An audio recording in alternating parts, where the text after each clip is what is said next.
Hello friends, அஸ்ஸலாமு அலைக்கும். இன்றைக்கி வந்து அவல் உப்புமா எப்படி செய்யுதுன்னு பார்க்கலாம் வாங்க. நான் இந்த கப்பில் 2 கப் அவல் எடுத்திருக்கேன். அதை நல்லா வாஷ் பண்ணி இந்த மாதிரி புழிஞ்சு ஒரு தட்டத்தில் போட்டு கொஞ்சம் காய வச்சுக்கலாம். ஏன்னா அந்த ட்ரைனஸ் போனால் தான் கொஞ்சம் நல்லாயிருக்கும், இல்லைன்னா கொல கொலன்னு ஆயிரும். இந்த மாதிரி நீங்களும் எடுத்து வச்சுக்கோங்க. ரொம்பவே சூப்பராக இருந்துச்சு, ரொம்பவே ஹெல்த்தியான ஃபுட்டும்.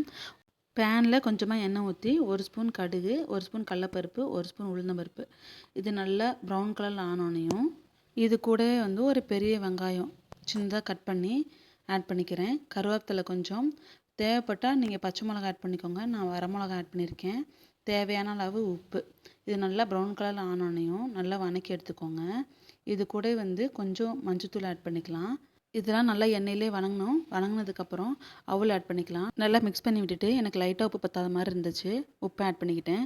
கடைசியில் வந்து நடக்கடலை ஆட் பண்ணிக்கலாம். சூப்பரான ரெசிபி ரெடி ஆயிடுச்சு. வீடியோ நிறைய பேர் பார்க்குறீங்க, மறக்காமல் சப்ஸ்கிரைப் பண்ணிக்கோங்க. தேங்க்யூ.